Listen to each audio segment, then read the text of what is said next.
భద్రాద్రి కొత్తగూడెం జిల్లా సీతారాంపురం గ్రామంలో గత 6 నెలలుగా ఆదివాసీ సంఘాల ఆధ్వర్యంలో భూ పోరాటం సాగుతుంది. కేటీపీఎస్ ఉన్నత ఉద్యోగి ఒకరు దొంగ డాక్యుమెంట్లు సృష్టించి 30 కోట్ల విలువైన సుమారు 40 ఎకరాల భూమిని సాగు చేస్తున్నారని ఆదివాసీలు ఆ భూముల్లో పేదలతో గుడిసెలు వేయించారు. ఇక ఈ వ్యవహారంలో కీలకంగా ఉన్న ఆదివాసీ నాయకుడు ఊకే ముక్తేశ్వరపు ఈ విషయంలో ఆదివాసీల తరపున కోర్టును ఆశ్రయించారు. ఇక ప్రస్తుతం హైకోర్టులో వాదనలు జరుగుతున్నాయి. ఈ క్రమంలో ముక్తేశ్వరవు ములకపల్లి ప్రయాణంలో ఉండగా కొందరు దుండగులు ఆయనపై మారణ ఆయుధాలతో దాడి చేసి ముర్రెడివాగు బ్రిడ్జిపై నుంచి కిందకి విసిరేశారు. అపస్మారక స్థితిలో ఉన్న ముక్తేశ్వరపును కుటుంబ సభ్యులు గ్రామస్తులు హుటాహుటిన పాలొంచ ఆసుపత్రికి తరలించారు.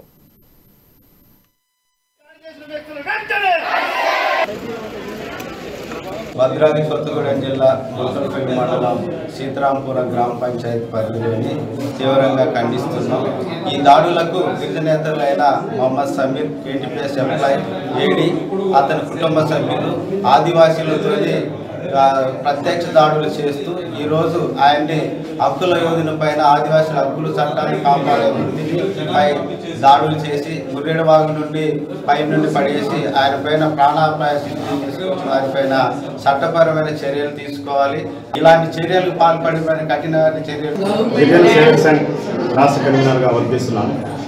నేను మరియు ముత్తేశ్వరరావు మరికొందరు సీనియర్ నాయకులు అందరం కలిసి పేదవారి కోసం ములకల్పల్లి మండలం పూసుగూడెం రెవెన్యూ సీతారాంపురం గ్రామ పంచాయతీ అందుకల 241 సర్వే నెంబర్ కోడిగని ప్రభుత్వ భూమి అందు పేదలకి గుడిసెలు వేసి వాటి నిమిత్తం మేము న్యాయపరంగా కోర్టును ఆశ్రయించాం. ఆపోజిట్ వాళ్ళు కూడా కోర్టును ఆశ్రయించారు.